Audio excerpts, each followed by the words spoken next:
지금부터 오늘 금융통화위원회에서 결정된 통화정책 방향에 대한 이주열 한국은행 총재의 기자간담회를 시작하겠습니다. 네, 여러분 이미 알고 계시듯이 오늘 금융통화위원회는 한국은행 기준금리를 현재의 1.75%로 유지하기로 결정했습니다. 그 배경에 대해서 간략히 설명드리겠습니다. 지난해 11월 통화정책 방향 결정회의 이후의 대외 여건을 보면 세계 경제는 그간의 양호한 성장 흐름이 다소 약화되는 모습입니다. 주요 국별로 살펴보면 먼저 미국은 고용과 소비가 호조를 지속하면서 견실한 성장세를 보였고, 일본은 투자 증가에 힘입어 3, 4분기에 일시부진에서 벗어나는 그런 모습을 나타내었습니다. 그러나 유로 지역은 자동차 배기가스 규제 여파가 이어지면서 회복세가 다소 미흡하였고, 중국의 경우에는 지난해 4, 4분기 중 성장률이 6.4%로 낮아져서 경기 둔화 흐름이 이어졌습니다. 반면에 아세안 국가들은 양호한 성장세를 이어갔습니다. 국제금융시장에서는 지난 12월 중 글로벌 경기 둔화에 대한 우려가 증대되면서 가격 변수의 변동성이 크게 높아졌습니다. 그러나 금년 들어서는 미 연준의 금리 인상 속도가 약화될 것이라는 전망이 확산되고, 미중 무역 협상 진전에 대한 기대감이 높아지면서 변동성이 다소 완화되었습니다. 그에 따라 주요국의 주가와 금리는 하락 후에 반등하였고, 미 달러화는 약세를 보였습니다. 국내 실물 경제는 꾸준한 성장세를 나타내고 있습니다. 설비와 건설 투자가 조정을 받고 있지만 소비가 완만한 증가세를 이어가고 있습니다. 그간 호조를 이어온 수출은 국제 유가와 반도체 가격 하락의 영향으로 금액 기준으로 12월 중 감소를 나타내었으나 물량 기준으로는 증가세를 지속하였습니다. 앞으로도 지난해와 비슷한 성장 흐름이 유지될 것으로 예상되지만 성장 전망 경로상의 불확실성은 높은 상황이라 하겠습니다. 소비자 물가는 석유류 가격 하락의 영향으로 지난해 12월 상승률이 1.3%로 둔화되었습니다. 그리고 식료품과 에너지 가격을 제외한 근원 인플레이션율도 1% 초반에 머물렀습니다. 앞으로 소비자 물가 상승률은 당분간 1% 수준에서 등락하다가 점차 높아져 하반기에는 1%대 중반을 나타낼 것으로 전망하고 있습니다. 근원 인플레이션율도 하반기로 가면서 완만하게 상승할 것으로 예상하고 있습니다. 국내 금융시장은 지난해 12월 중 변동성이 확대되었다가 금년 들어서는 비교적 안정적인 움직임을 보이고 있습니다. 주가는 지난해 말 글로벌 경기 둔화에 대한 우려로 하락하였다가 연초 이후 미중 무역 분쟁 완화에 대한 기대가 높아지고 중국 정부의 경기 부양책이 발표되면서 반등하였습니다. 장기 시장 금리는 하락 후 올해 들어서는 소폭 등락하였습니다. 그리고 원 달러 환율은 좁은 범위 내에서 등락을 하고 있습니다. 가계대출은 12월 중 증가 규모가 전월에 비해 축소되었으나 전년 동월과 비교하여 보면 소폭 확대된 것으로 이렇게 나타났습니다. 한편 주택가격은 정부의 주택시장 안정 대책의 영향으로 지난해 10월 이후의 둔화세가 이어지고 있습니다. 지난해 10월 이후 3개월여간의 대내외 경제 여건 변화를 고려하여 향후 국내 경제를 새로 짚어본 결과 금년도 경제 성장률은 2.6%, 소비자 물가 상승률은 1.4%로 전망되고 있습니다. 글로벌 성장세 약화를 반영하여 금년도 성장률 전망치를 소폭 낮추었지만 전체적으로 보면 지난해와 비슷한 성장세가 이어질 것으로 보고 있습니다. 물가 전망치 하향 조정은 국제 유가의 큰 폭 하락에 주로 기인한 것이고, 또 여기에 정부의 복지 정책 강화에 따른 영향도 반영되었습니다. 오늘 금융통화위원회는 앞으로 우리 경제가 지난해와 비슷한 성장세를 나타낼 것으로 보이지만 대외 여건의 불확실성이 한층 높아진 만큼 그 추이와 영향을 지켜볼 필요가 있는 점, 그리고 지난 11월 금융 불균형 확대를 억제하고자 결정한 기준금리 인상의 효과 또한 지켜볼 필요가 있는 점을 고려하여 기준금리를 현 수준에서 유지하기로 결정하였습니다. 향후 통화정책 방향과 관련하여서는 앞으로도 완화 기조를 유지해 나가되 통화정책 완화 정도의 추가 조정 여부는 제가 앞서 언급하였듯이 불확실성이 높아진 대외 여건, 예를 들면 글로벌 경기 흐름이나 미중 무역 분쟁, 미 연준의 통화 정책 등 여러 가지 대외 여건의 전개 방향과 그것이 국내 성장 및 물가에 미치는 영향, 그리고 금융 안정 리스크를 모두 이렇게 함께 면밀히 점검하면서 신중히 판단해 나가도록 하겠습니다. 오늘 한국은행 기준금리를 현 수준에서 유지하기로 한 금통위의 결정은 전원일치였습니다. 그럼 질문을 받도록 하겠습니다. 질문하실 때에는 소속과 성명을 말씀해 주시면 감사하겠습니다.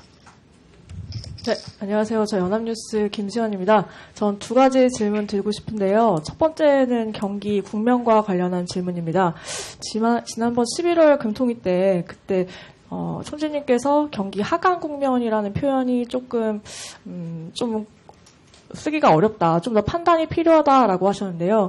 그 이후에 세계 경제도 조금 둔화했고 KDI나 정부의 진단도 약간 어두워진 것 같습니다. 현재 경기 판단에 대해서는 좀 국면에 대해서는 좀 어떻게 판단하고 계신지 궁금하고요. 두 번째는 반도체 관련입니다. 그 반도체 수출 감소가 현실화하면서 지금 반도체 경기가 조정 국면이 받는 것이 좀 현실화하고 있는 것 같은데요. 올해 하반기가 되면은 반도체 수요가 회복하면서 반도체 수출이 그렇게 나쁘지는 않을 것 같다라는 얘기도 나옵니다. 현재 그 반도체 경기 전망과 관련해서는 어떻게 보고 계신지 여쭙고 싶습니다. 네, 우리 김 기자 말씀하셨듯이 지난번 기자간담회 때 하강 국면이라고 하는 그런 용어는 사용하기가 조심스러운 측면이 있다고 이렇게 말씀드린 바 있습니다. 사실상 공식적으로 보면 경기 정점이 정해지고 나서 그 이후에야 하강 국면이라고 하는 그런 용어를, 그런 표현을 사용하는 것이 적절하다고 생각을 하는데, 현재까지 통계청은 이에 대한 공식적 판단을 내리지 않고 있는 그런 상황입니다. 다시 말씀드리면 경기 정점이나 저점이라고 하는 것은 각종 경기 지표를 바탕으로 해서 종합적인 검토, 그리고 전문가의 의견 수렴 등 여러 가지 절차를 거쳐서 신중하게 판단토록 되어 있습니다. 이제 최근 들어 글로벌 경제 성장세가 약화되는 징후가 나타나고 있기 때문에 국내 경제 또한 성장세가 둔화될 우려가 있는 것은 사실입니다. 그렇지만 현재로서는 일부에서 이렇게 우려하듯이 급속한 경기 둔화 가능성은 그리 크지 않다고 보고 지난해 수준의 성장세 경기가 이어지지 않을까 이렇게 저희들은 보고 있습니다. 어쨌든 이제 국내 경기는 무엇보다도 그 글로벌 경기가 어떻게 그 흘러가느냐에 상당히 그 영향을 많이 받기 때문에 저희들이 이런 글로벌 경기 흐름을 이제 면밀히 지켜보면서 좀 그때마다 적절한 대응을 해나갈 필요가 있다 이렇게 생각을 합니다.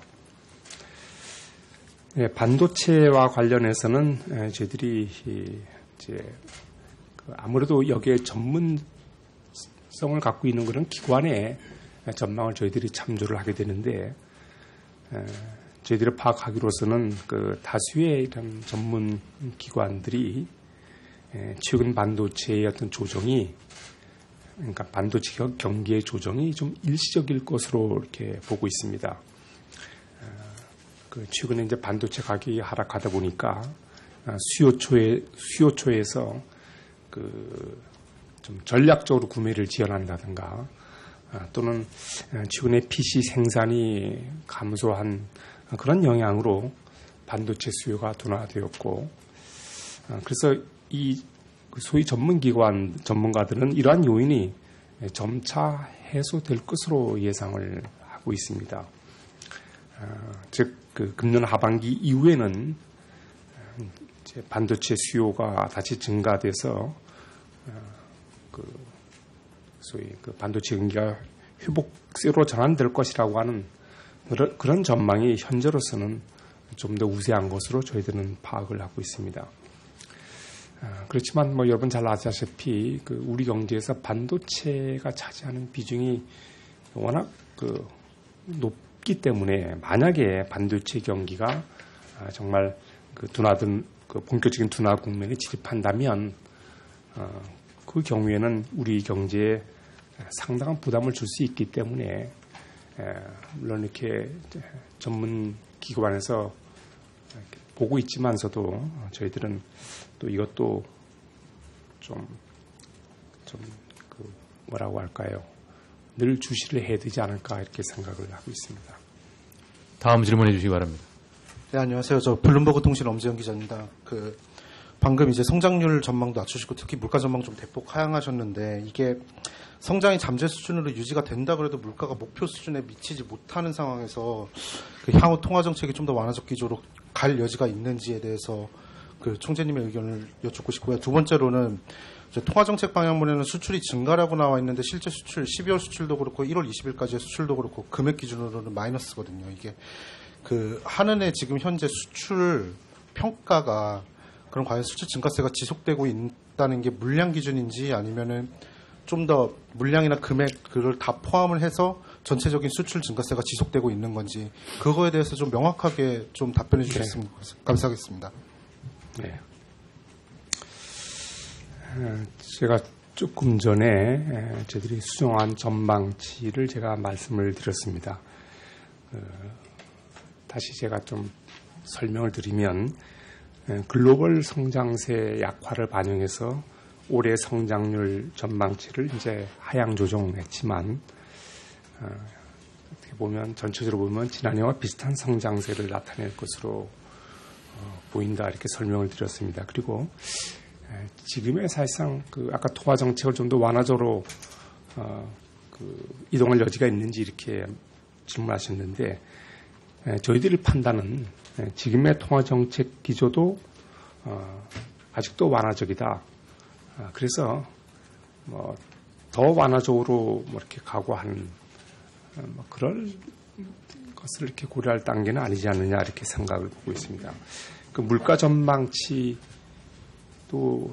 저희들이 낮췄지만은 국제 유가 하락 등 그 공급 측 요인하고 그다음에 정부의 복지 정책 강화 등의 상당 부분 기인하고 있고 또 물가 상승률이 이제 지금은 뭐 1% 초반으로 낮아졌지만 점차 높아져서 이제 하반기에는 1% 중반 수준으로 올라설 것으로 이렇게 보고 있습니다.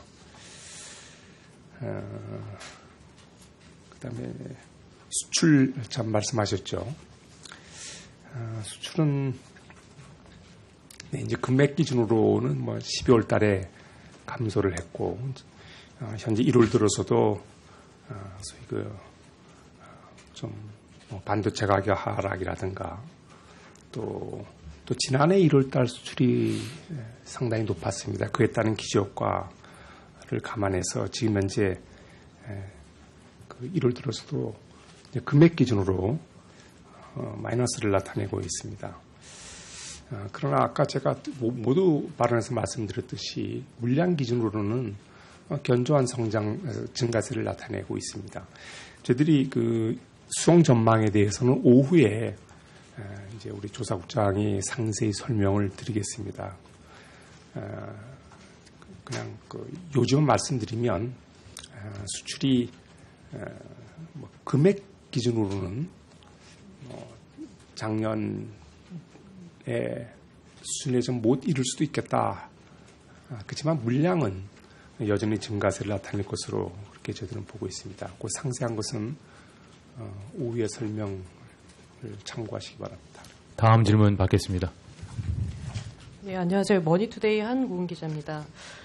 이번에 2.6% 전망하셨는데 이 성장 흐름에 대해서 잠재 성장률 수준에서 크게 벗어나지 않다고 평가를 해주셨습니다. 근데 최근에 한은에서 내놓은 그 잠재 성장률 추정치를 감안하면은 보는 사람에 따라서 평가를 달리할 수도 있을 것 같은데요. 그래서 혹시 향후에 잠재 성장률 하향 가능성을 염두에 두신 판단이신지 궁금하고요. 또 그렇다면 구체적으로 어느 정도 수준이 돼야 잠재 성장률 수준에서 벗어났다거나 이탈해 있다라고 평가할 수 있는지 궁금합니다. 예를 들면 2.5%나 그 이하라면은 잠재 성장률 수준을 벗어났다고 볼 수 있는지 답변 부탁드립니다. 네, 잠재 성장률과 관련해서는 제가 아마 여러 번 말씀을 이제 드렸던 것 같습니다. 또 다시 설명을 드리면, 제 한국은행에서는 우리 경제의 잠재 성장률을 2.8 내지 2.9% 수준으로 이렇게 추정을 한 바 있습니다. 이 추정치를 저희들이 이제 2년 전에 저희들이 이 추정치를 발표한 바가 있습니다.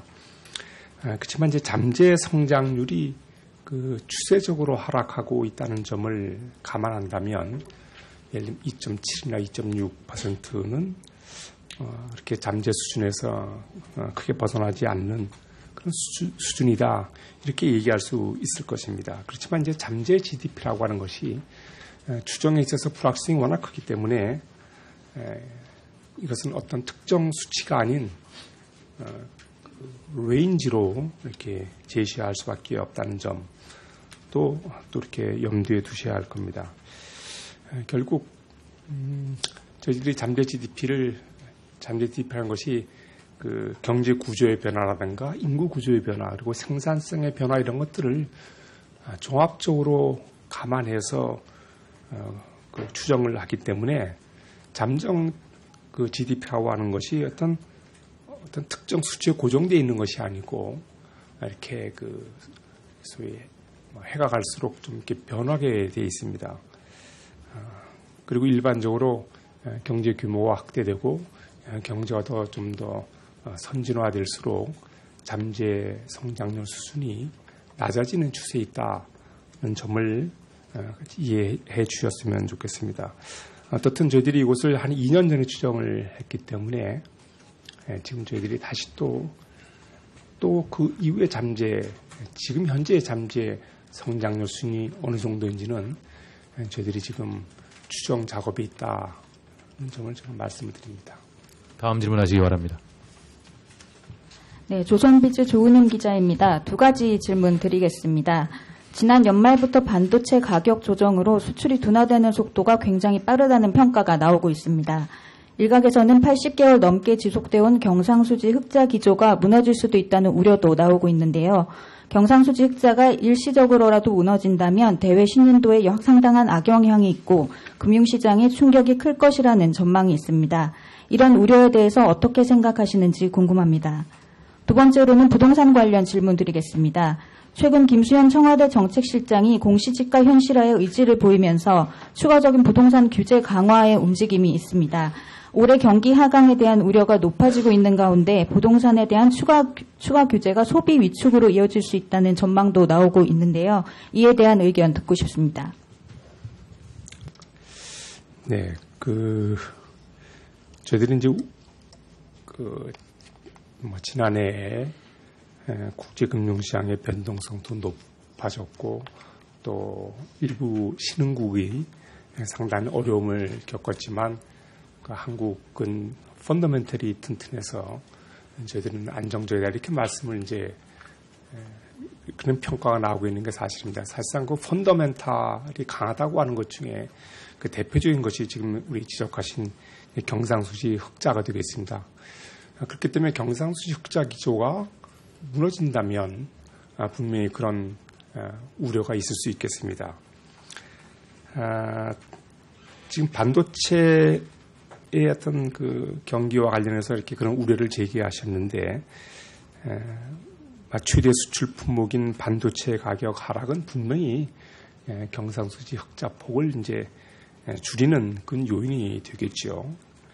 그래서 이런 하락 추세가 반도체 가격 하락 추세가 이렇게 오랫동안 지속이 된다면 분명히 우리 경상수지에 영향을 줄 텐데 조금 전에도 말씀드렸듯이 반도체의 경기가 하반기에 가면은 좀 회복될 것이라고 하는 그런 전망이 이제 더 우세한 상황입니다. 그리고 또 무엇보다도 국제 유가가 좀 지난해에 비해서 상당폭 하락해 있는 또 이 점은 또 경상수지를 흑자를 더 확대하는 그런 요인이 되겠습니다. 그래서 이런 거 모든 것을 감안해 볼 때 저희들 금년에도 우리 경제는 비교적 큰 폭의 경상수지 흑자를 유지할 것으로 이렇게 전망을 하고 있기 때문에 지금 그렇게 과도히 우려할 상황은 아니다. 이렇게 저는 판단을 하고 있습니다. 부동산 규제 관련해서 말씀하셨는데 결국 지금 주 기자님이 질의하신 그 요지는 결국 주택 가격 변동이 소비에 미치는 자산 효과에 대한 그런 질문으로 저는 이해를 하고 있습니다. 주택 가격 변동이 소비에 미치는 자산 효과는 저희들이 어떤 실증 분석에 의하면 그 효과가 과거보다는 좀 작아진 것으로 그렇게 알고 있습니다. 그 자산 효과가 작은 그런 고령층의 주택 소유 비중이 확대되고 자산 효과가 큰 중장년층의 비중이 이제 축소된 데 따르는 것입니다. 또한 또 어떻게 보면 주택 가격 안정은 그 무주택 가구의 주거비 부담을 완화해 주기 때문에 또 그것은 소비 여력을 높이는 그런 또 효과가 있다고 이렇게 생각을 합니다. 물론 주택 가격이 단기간에 큰 폭으로 하락하는 경우에는 분명히 소비에 부정적인 영향을 미칠 수 있습니다. 그렇지만 지금 여러 가지 또 전문가들의 또 판단에 따르면 지금 단기간에 우리 주택 가격이 큰 폭으로 하락할 가능성이 높지 않은 것으로 저희들은 그렇게 파악을 하고 있습니다. 또 주택 가격 하락을 금융 안정 측면하고 결부시켜 보면은 주택 가격이 안정된다면 좀 중장기적으로 볼 때 가계 부채의 누중을 억제하는 그런 또 측면도 있을 거다 이렇게 생각을 하고 있습니다. 다음 질문 받겠습니다. 네, 안녕하세요. 연합인포맥스 전소영 기자입니다. 두 가지 질문 드리겠는데요. 먼저 이제 수익률 곡선과 관련한 질문입니다. 올해 들어서 국고채 발행이 다시 늘어났습니다. 작년 같은 경우에는 연 후반 들어가면서 발행이 자꾸 줄어드는 이유, 수급적인 이유로 계속 수익률 곡선이 좀 줄어드는 영향이 있었는데요. 올해 같은 경우는 발행이 다시 늘어났음에도 수익률 곡선이 계속 좁혀지고 있는 상황입니다. 총재께서도 지난번에 장단기 금리차를 관심 있게 보는 목표라고 말씀을 하셨었는데요. 기준금리를 인상했음에도 수익률 곡선이 계속 좁혀지는 거는 어떤 이유라고 보시는지 궁금하고요. 총재께서 생각하실 때 지금 수익률 곡선 수준이 좀 과도하게 좁혀져 있다라고 보시는지 그 갭이 어느 정도라고 좀 평가하시는지도 궁금합니다. 이와 더불어서 연준 같은 경우는 수익률 곡선 관리를 오퍼레이션 트위스트라던가 이런 여러 가지 방법으로 하고 있는데 한국은행 같은 경우는 이와 관련해서 대응책이 있는지도 좀 설명 부탁드립니다. 두 번째는 최근에 이제 금통위에서 소수 의견이 유출됐다라는 의혹과 관련해서 금감원에서 일부 증권사를 대상으로 조사를 했습니다. 금통위와 관련된 내용이 유출될 수 있다라는 우려는 사실 예전부터 계속 제기가 되어 왔었는데요. 높은 도덕성을 요구하는 한은으로서는 사실 이런 의혹 자체만으로도 좀 불미스러운 일이라고 생각을 하고 있습니다. 관련해서 한국은행이 조금 더 타이트하게 리스크 관리를 할 수 있는 방법은 있는지 이에 대해서도 설명 부탁드립니다. 네, 제가 이제 간단히 답변을 드리겠습니다. 지난 11월에 이제 기준금리 인상 후에 그 후에 이제 장단기 금리 차가 이제 좁혀졌는데 그 좁혀진 것은 그동안의 기준금리 인상 기대를 선반영한 장기 시장 금리가 이제 일부 되돌려진 측면이 하나 있고, 그다음에 지난 12월 중에 국제금융 시장이 이제 크게 좀 불안한 그런 양상을 보이면서 미국의 장기 국채 금리가 크게 하락한 점에 영향을 받은 바 크다고 저희들은 보고 있습니다. 지금 미 연준에서 이제 수익률 곡선 관리에 관한 말씀도 하셨는데 저희들도 수익률 곡선을 이런 추이를 상당히 관심 있게 지켜보고 또 다른 나라의 사례에도 저희들이 충분히 검토하고 분석하고 다 저희들이 그런 뭐랄까요, 그런 작업은 했다고 할까요? 일단 그런 데 대한 분석은 좀 늘 하고 있는 상황입니다. 그래서 그렇지만 지금 현재로서는 수익률 곡선을 저희들이 이런 식으로 관리하겠다고 하는 그런 생각을 현재는 갖고 있지 않습니다. 이제 혹시 소수 의견이 유출됐다는 의혹이 있다고 하는 관련 질의를 하셨는데 지금 사실상 이제 그런 의혹이 나온 것 자체도 저들은 이것도 가볍게 보지 않습니다. 지금 한은법에 따르면 한은법은 업무상 취득한 정보에 대한 임직원들의 비밀 유지 의무를 분명히 규정을 하고 있습니다. 그렇기 때문에 우리 한국은행은 그야말로 조직 차원에서 어떤 정보의 보안 유지에 저희들이 좀 만전을 기하고 있는 상황이고, 직원 개개인도 이 점을 분명히 인식해서 이러한 규정을 충실히 지키고 있다. 그래서 결국 업무 관련 정보의 비밀 유지에 최선을 다하고 있다는 점을 제가 말씀을 드립니다. 그래서 현재로서는 통화정책 결정 관련 내용이 사전 유출되었다고 그렇게 물론 생각하지는 않습니다만, 그래도 어떻든 간에 이 의혹이 제기되어 있는 만큼 저희들은 그야말로 좀 보다 경각심을 좀 갖고 있고, 하여튼 이 문제를 저희들이 이렇게 가볍게 보고 있지는 않다, 그런 말씀을 드리겠습니다. 네. 다음 질문해 주시기 바랍니다. 네, 이데일리 김정현 기자입니다. 저는 두 가지 질문 드리겠습니다. 아까 금리 인하에 대해서 조금 부정적으로 말씀하시는 이야기를 하셨는데, 사실 시장에서는 금리 인하론이 조금 부상하는 정도로 상황을 안 좋게 보고 있는 것 같습니다. 이렇게 한은과 시장과의 좀 인식 차이가 어떻게 나오는 건지 궁금하고요. 이와 관련해서 미국 연준의 금리 인상 가능성이 하락하는 거를 시장에서는 조금 더 보고 있는 것 같은데요. 한국은행은 작년이랑 비교해서 올해는 어떤 정도로 미국 연준을 지켜보고 계신지 궁금합니다. 두 번째로 금융당국이 코픽스 금리 계산 방식을 바꾸면서 7월부터 코픽스 금리가 0.2에서 0.3%포인트 하락한다고 하는데요.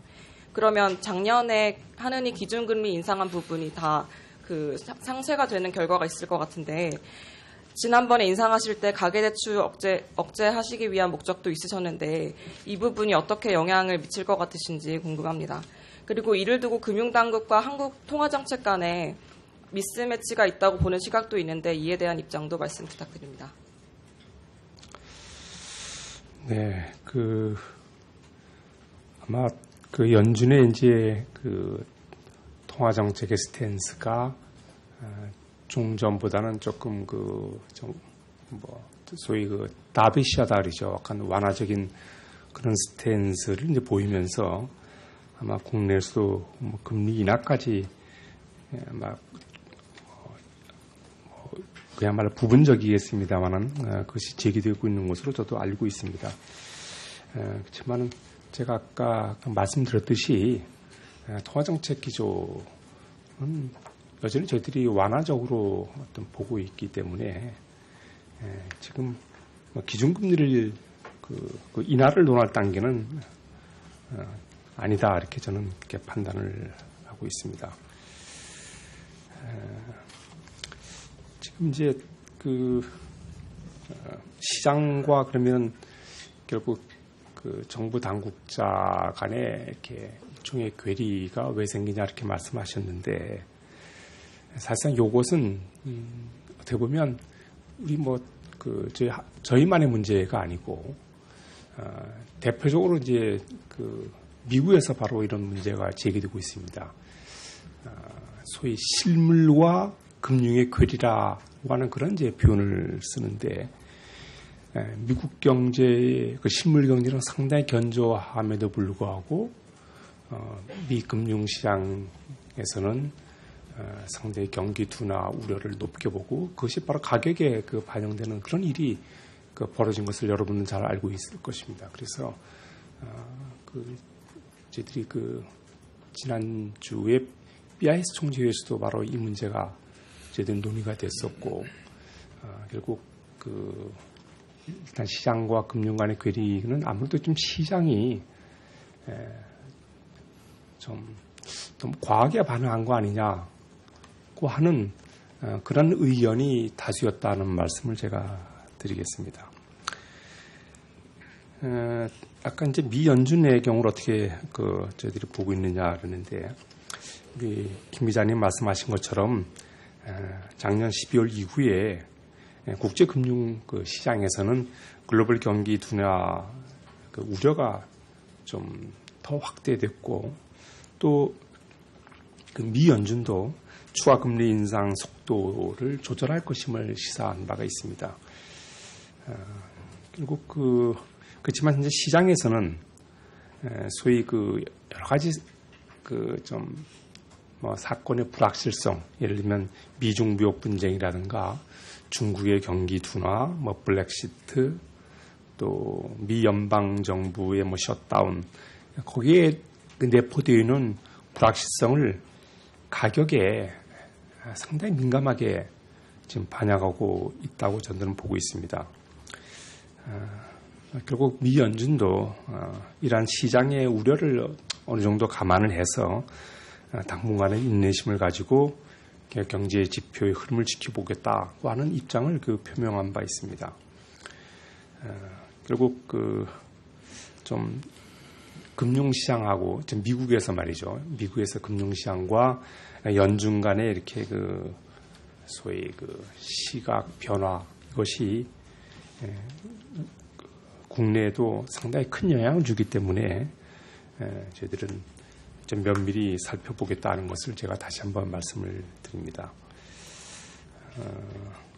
어떻든 시장에서 미국 경제라든가 글로벌 경제에 대한 우려는 실제로 관측되고 있는 그런 실물 경제의 흐름보다는 좀 더 비관적인 게 사실인데 어떻든 시장의 속성상 이렇게 좀 중첩되어 나타나고 있는 여러 가지 불안 요인을 시장은 늘 선반영하려 하고 또 때에 따라서는 좀 아주 민감하게 반응하는 그런 성향이 있는 게 사실입니다. 제가 다시 말씀드리지만은 미국의 경우에는 이제 고용 시장이 매우 양호하고 IMF 등 여러 기관에서도 미국의 경우 경기 침체 가능성이 크지 않다고 이렇게 전망을 하고 있습니다만 어떻든 시장에서 인식과 괴리가 있는 것은 사실입니다. 예. 그리고 참 코픽스 말씀하셨는데, 자, 새로운 코픽스가 이제 7월부터 도입될 예정이고, 이에 연동해서 신규 취급되는 대출의 경우에는 어느 정도 금리가 하락할 수 있다고 봅니다. 다만 가계대출 금리에 미치는 영향은 그 지표금리 하락에 따른 은행의 대응, 그리고 잔액 기준 코픽스의 그 활용 정도에 따라서 달라질 것인데, 현재로서는 지난번에 어떤 기준금리 인상의 효과를 약화시킬 정도는 아니다 이렇게 생각을 합니다. 참고로 저희들이 보면 가계대출 중에 잔액 기준 코픽스의 비중은 한 10% 수준으로 이렇게 낮은 상황입니다. 그렇기 때문에 코픽스 산정 방식 개선을 우리 가계부채 안정대책과 관련한 그 기관 간의 미스매치로 보는 것은 이렇게 적절치 않다 이렇게 저들이 생각을 하고 있고, 어떻든 지금 그 금융당국도 가계부채를 안정시키겠다고 하는 그런 의지는 갖고 있고, 이번에 이제 조정은 아마 소비자 보호 차원에서 그 변경하는 것이 아닌가 저는 그렇게 이해하고 있습니다. 다음 질문 받겠습니다. 예, 아시아뉴스 통신 정규열 기자입니다. 지난 21일 옥스퍼드 이코노믹스에 따르면은 우리나라 가계부채의 어떤 규모와 증가 속도가 주요국 가운데서 가장 위험 수준에 있다 이렇게 보고가 됐고요. 그리고 이제 증가 속도로 보면 GDP 대비 부채 증가 속도가 최근 5년간 7% 이상씩 이렇게 늘어나고 있는 수준에서 굉장히 위험 수준이고, 또한 규모 면에서도 보면 부채 대비 GDP 대비 부채 비율에서 보면 100%에 근접한 나라들 중에서 세 번째다 이렇게 보도를 했거든요. 그러면 우리나라 현재 가계부채 문제가 물론 이제 우리나라에서는 이미 인식되고 있는 문제이긴 하지만 해외에서조차 이렇게 위험하다고 이렇게 인식을 하고 있는데, 이런 부분에 대해서 우리 총재님께서 어떤 생각을 하고 계신지 궁금합니다. 네. 가계부채에 대한 우려는 그 사이에 누차 이제 입장을 밝혀왔고, 지난 11월 달에 이제 기준금리 인상할 때는 바로 이런 가계부채를 포함한 어떤 금융안정 리스크를 고려를 했다는 점을 제가 다시 한번 이제 말씀을 드립니다. 지금 우리 정 기자님 지적하셨듯이 이제 가계부채가 높은 게 사실입니다. 그 가계부채의 어떤 뭐라고 할까요? 어느 정도 감내할 것인지 하는 판단할 때 통상 이제 그 가계부채의 대 GDP 규모 비율 또는 가계부채를 소위 가처분 소득에 대해서 통상 비교하는 게 일반적인데, 현재 우리나라의 가계부채는 어떤 기준을 보더라도 그 총량 수준과 증가 속도 측면에서 높은 것이 분명히 사실입니다. 특히 그 가계부채가 금융 시스템의 안정 유지라든가 또는 그 대외 평판 등에 있어서 좀 부담이 되는 그런 수준으로까지 누적이 돼서는 좀 곤란하다 이렇게 보는데, 지금은 저희들이 이제는 그런 것에 좀 그런 수준으로 가까이 갔다는 것은 저희들이 좀 인식을 해야 되겠습니다. 그렇기 때문에 이런 가계부채가 더 누중되는 것은 바람직하지 않다 이렇게 판단하고 있고, 이건 저희들이 일관된 입장입니다. 이제 가계부채라고 이렇게 하는 것, 가계부채가 이렇게 오랫동안 누중되어 왔는데, 물론 정책적인 요인도 여기에 일부 영향을 줬겠습니다만, 또 그 외에 예를 들면 뭐 우리 인구 구조의 변화라든가 또 우리나라는 그 가계의 어떤 실물 자산의 보유 성향이 높은 점 이런 그 우리 경제 구조적 요인이 이제 복합적으로 나타난 결과입니다. 정책적 요인과 구조적 요인 그렇기 때문에 이것은 어떤 단기간에 해소하기는 대단히 어렵고 그야말로 중장기적 시기에서 그 지속적이고도 일관된 그런 대응 노력이 요구된다. 이렇게 제가 다시 한번 말씀을 드립니다. 다음 질문 받겠습니다. 시간이 많이 지났기 때문에 간단히 해주시면 감사하겠습니다. 네, MBC의 노경진 기자입니다. 그제 이제 작년 성장률을 발표를 하시면서 우리 국민 소득이 이제 1인당 3만 달러가 넘었다는 것도 같이 발표가 됐는데요. 이게 좀 높은 성장률과 함께 발표가 됐다면 좀 긍정적으로 좀 언론 기사들도 나왔을 텐데 주로 이제 체감하지 못한다, 양극화 문제 이런 것들이 많이 지적이 됐습니다. 그에 대한 총재님 견해 듣고 싶고요. 이렇게 체감을 하려면 좀 어떤 부분이 가장 먼저 시급하게 개선돼야 되는지 여쭙고 싶습니다. 네, 저희들이 그 체감 경기와 실제 나타나는 지표 경기의 괴리가 있는 것은 뭐 비단 뭐 성장뿐만 아니고 물가도 그렇고 많은 소위 경제 지표에서 좀 나타나는 현상입니다.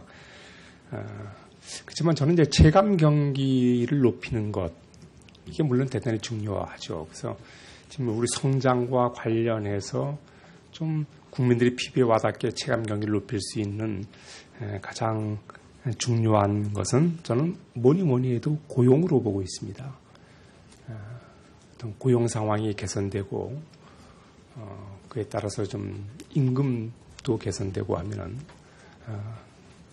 그러면 결국 체감 경기는 그 개인의 입장에서 볼 때는 소득의 증가가 뒷받침돼야 되니까 그러기 위해서는 뭐니 해도 고용 상황 개선, 고용 증대가 체감 경기를 높일 수 있는 가장 중요한 그런 길이라고 저는 판단을 하고 있습니다.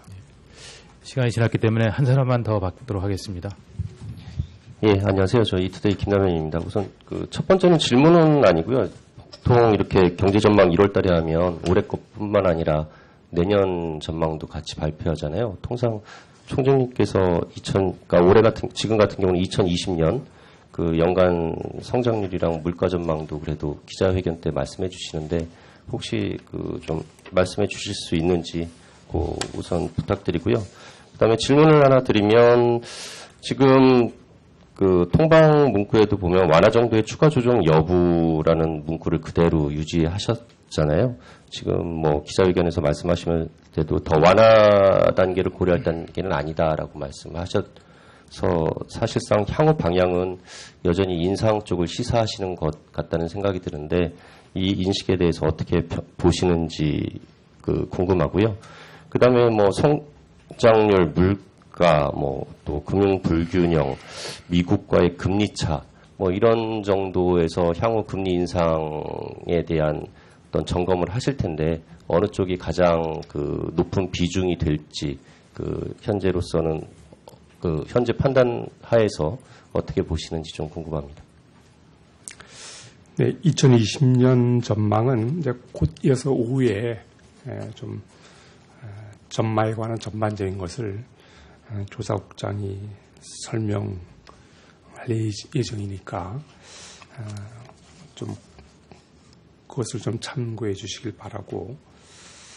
네, 그 저희들이 이제 소위 그 뭐라고 했죠? 제가 조금 전에 말씀드렸지만 금리 인하론이 물론 뭐 일부에서 좀 글로벌 경기가 어떤 갑자기 그 좀 최근에 그런 우려가 좀 확대됐고 미 연준이 약간 완화적으로 하면서 아마 이런 얘기가 나오는데 제가 아까 말씀드렸듯이 지금 현재도 우리 현재 금리 수준이 실물 경제 활동을 이렇게 그 좀 뭐 가로막는 그런 수준이 아니고 여전히 저희들이 여러 가지 지표로 봤을 때 지금 수준도 완화적으로 판단하고 있기 때문에 또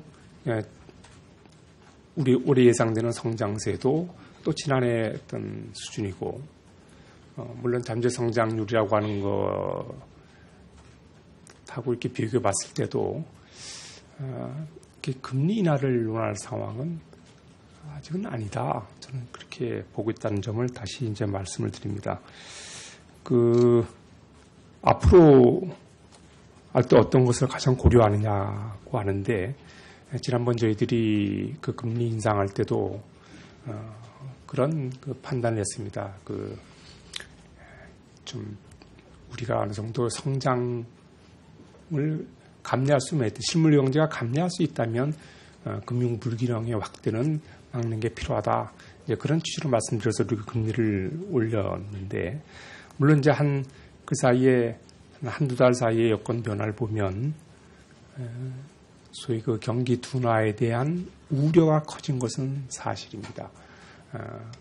그렇지만 아까 우리 옥스퍼드 외신 보도도 인용했습니다만, 소위 그 금융 안정 리스크, 특히 또 가계부채라든가 이런 것도 여전히 경계를 늦출 수 없는 그런 상황입니다. 그래서 어느 쪽에다 더 이렇게 그 포커스를 또 프라이어리티를 둔다고 이렇게 말씀드릴 수는 없고, 그야말로 실물 경기가 정말 어떻게 흘러갈지, 소위 이제 제가 글로벌 경기가 어떻게 흘러갈지, 그리고 그런 것들이 우리 경제, 금융 안정을 포함한 그 전체에 어떤 영향을 줄지를 같이 균형 있게 고려해서 정책 결정을 해나가겠다, 이렇게 좀 말씀을 드립니다. 네. 더 이상 질문이 없으신 것 같습니다. 그러면 이상으로 기자간담회를 모두 마치도록 하겠습니다. 감사합니다.